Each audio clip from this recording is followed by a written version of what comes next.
In 10.2, we're going to look at rational numbers as exponents, meaning your exponents are going to end up being fractions, and how we're going to deal with that. So we need to review our exponent rules, which is what the key terms is doing.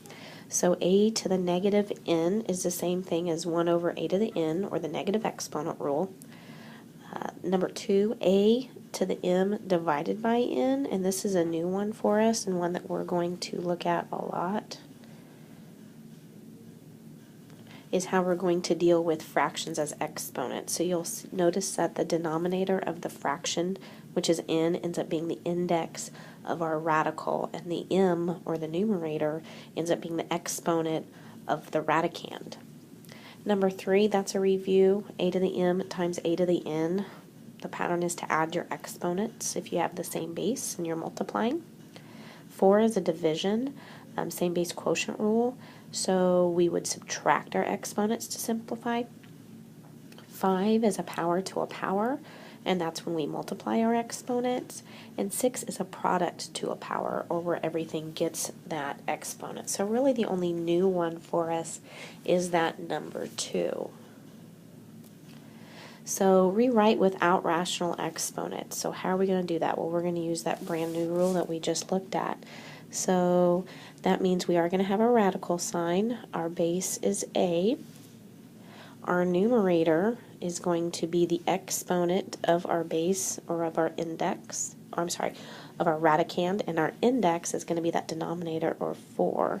So the fourth root of a to the first, or simply the fourth root of a. Number 8, we have 1,000 to the 1/3 power, so we have our radical sign. Our radicand is 1,000 to the first power, the cubed root, or 3 is our index, or we could say the cubed root of 1,000. Now the cubed root of 1,000 is a perfect cube. What times itself 3 times is 1,000? Well, the number 10. So since we could go ahead and find the cubed root, you can keep simplifying as much as possible. So it's easier to simplify when you don't have a fraction as an exponent. But if you rewrite it with a radical, then it ends up being easier to simplify. So now let's do the opposite, rewrite without rational exponents. So if we were to rewrite, we have our base is 10, the exponent on my 10 is 1, and my index is 5. So the fifth root of 10 is the same thing as 10 to the 1/5.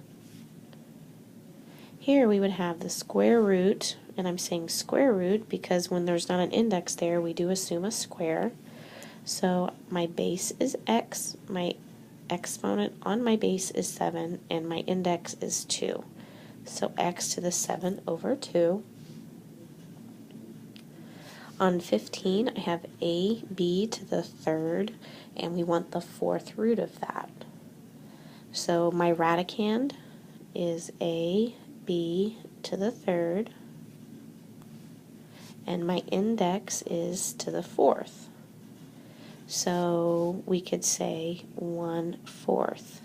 Now this one looks a little bit different because I have to treat the whole thing as a group, and the whole thing as a group is just to the first power. I can't say that my power is 3 because that 3 is only on the b and not the a. So that's my final answer on that one.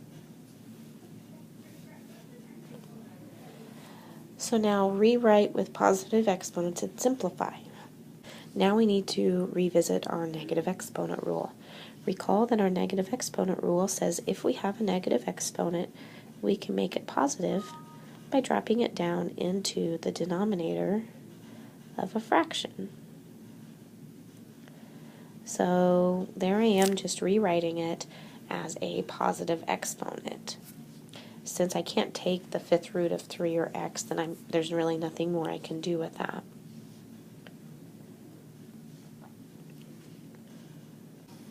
Now what happens if we have a negative exponent and the pattern is to, or the rule is to put it in the denominator of a fraction, but it's already in the denominator of a fraction? So that means it comes out of the denominator of the fraction. So we have 27 to the positive 2/3. And if we rewrite that, I would have 27 to the second power, and my index would be 3.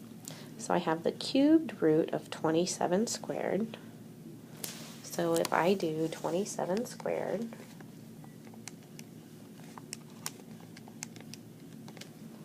I get 729. So now I have the cubed root of 729.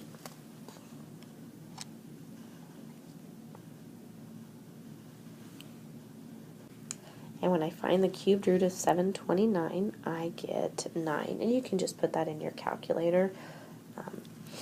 And so this one will simplify it all the way down to a number since I don't have any variables in there that I have to worry about. Now let's use some of our exponent rules to simplify some of our expressions. So recall that if the bases are the same, like in the first one, 3 to the 2/5 times 3 to the 1/10, the rule says to keep the base and add your exponents. So if I add 2/5 plus 1/10,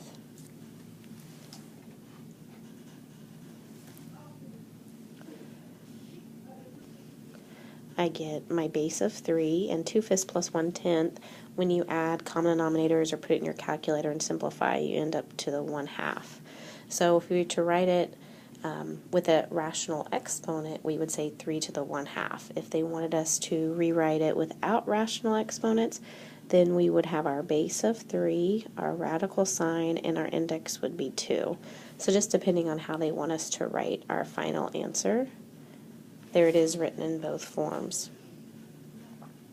When we have a division problem and the base is the same, the pattern is to subtract your exponents. So 5, and then we would have, so our base is 5, negative 1/3 minus negative 3/4. So this ends up being 5 to the 5/12. So if they wanted the rational exponent, we would write it this way.